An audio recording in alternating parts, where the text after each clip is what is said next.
আল্লাহ পাক অন্য সূরায় বলেছেন, ইন্না আনজালনাহু ফি লাইলাতুল কদর, আমি কোরআনকে লাইলাতুল কদরে নাযিল করেছি। আর আমরা সবাই জানি লাইলাতুল কদর কোন মাসে? রমাদান মাসের শেষ দশকে। নবী সাল্লাল্লাহু আলাইহি ওয়াসাল্লাম আমাদেরকে জানাতে বের হয়েছিলেন যে এক্স্যাক্টলি কোন রাতে লাইলাতুল কদর। নবীজি লাইলাতুল কদর পেয়েছিলেন, তার কপালে কাদা মাটির দাগ ছিল, ওই রাতে বৃষ্টি হয়েছিল। লাইলাতুল কদরের রাতে বৃষ্টি হতে পারে, এর একটা আলামত। তিনি বলতে বের হয়েছেন সাহাবীদেরকে যে কবে লাইলাতুল কদর। পথিমধ্যে দেখলেন দুইজন মুসলিম আপসে ঝগড়া করছে। কি করছে? যেটা আমরা সচরাচর করি আর কি। দুইজন মুসলিম আপসে ঝগড়া করছে। নবী সাল্লাল্লাহু আলাইহি ওয়াসাল্লাম বললেন যে আমি লাইলাতুল কদর জানানোর জন্যই এসেছিলাম, কিন্তু মুসলিমদের আপসের ঝগড়ার কারণে এই জ্ঞানটাকে আমার থেকে ভুলিয়ে দেওয়া হয়েছে। এই ভুলিয়ে দেওয়ার মধ্যেই কল্যাণ ছিল।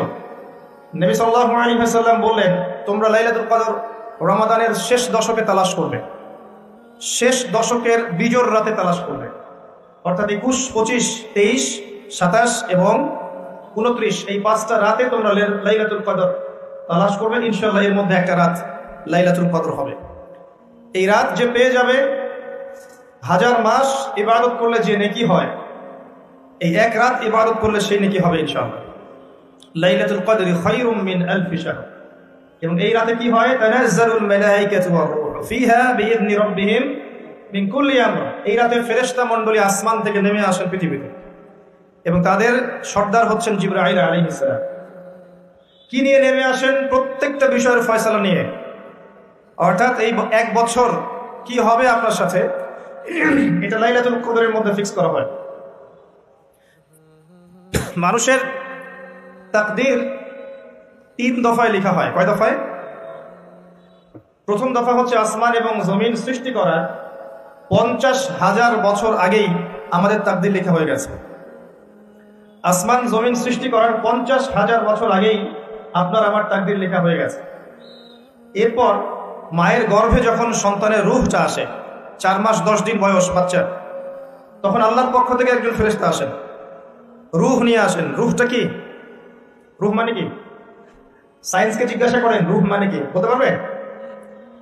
ওয়ায়াসআলুনাকা আনির রূহ, তারা তোমাকে রূহ সম্পর্কে জিজ্ঞাসা করে। কুলির রূহু মিন আমরি রাব্বি, রূহ হচ্ছে তোমার রবের আদেশ মাত্র, আদেশ। ব্যাখ্যা করতে পারবে না, কঠিন না তরল না বায়বীয়। আল্লাহর হুকুমে এসেছে, আল্লাহর হুকুমেই চলে যাবে, কোনো কারণের দরকার নাই। আল্লাহ যদি বলেন কুন ফায়াকুন, এর নাম রূহ। তারা তোমাকে রূহ সম্পর্কে জিজ্ঞাসা করে। কুলির রূহু মিন আমরি রাব্বি, বলো যে রূহ তোমার রবের আদেশ মাত্র। ওয়া মা উতীতুম মিনাল ইলমি ইল্লা কলিলা, রূহ সম্পর্কে তোমাদেরকে বেশি জ্ঞান দেয়া হয়নি। তো এই রাতে যখন মালায়েকার পক্ষ থেকে আল্লাহ পাক রূহটা পাঠিয়ে দেন মায়ের গর্ভে, মালায়েকা ফুঁকে দেন, তখন বাচ্চা নড়াচড়া শুরু করে, বাচ্চার হার্টবিট পাম্প করা শুরু করে।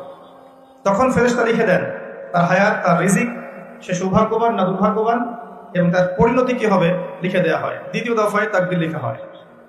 প্রথম দফায় কোথায়? আসমান জমিন সৃষ্টির 50,000 বছর আগে লাউহে মাহফুজ লেখা হয়ে গেছে। দ্বিতীয় দফা এখানে।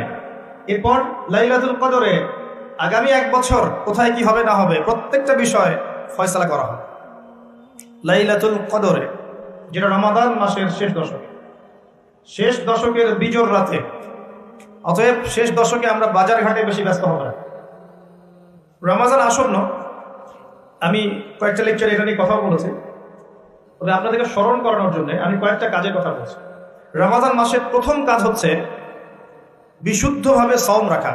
শুধু খাবার ছেড়ে দেয়া, পানাহার ছেড়ে দেয়া, স্ত্রী সহবাস ছেড়ে দেওয়ার নাম রোজা নয়। এই কথাটাকে হজম করতে শেখেন। খাবার, পানীয়, স্ত্রী সহবাস ছেড়ে দেওয়ার নামই শুধু রোজা নয়।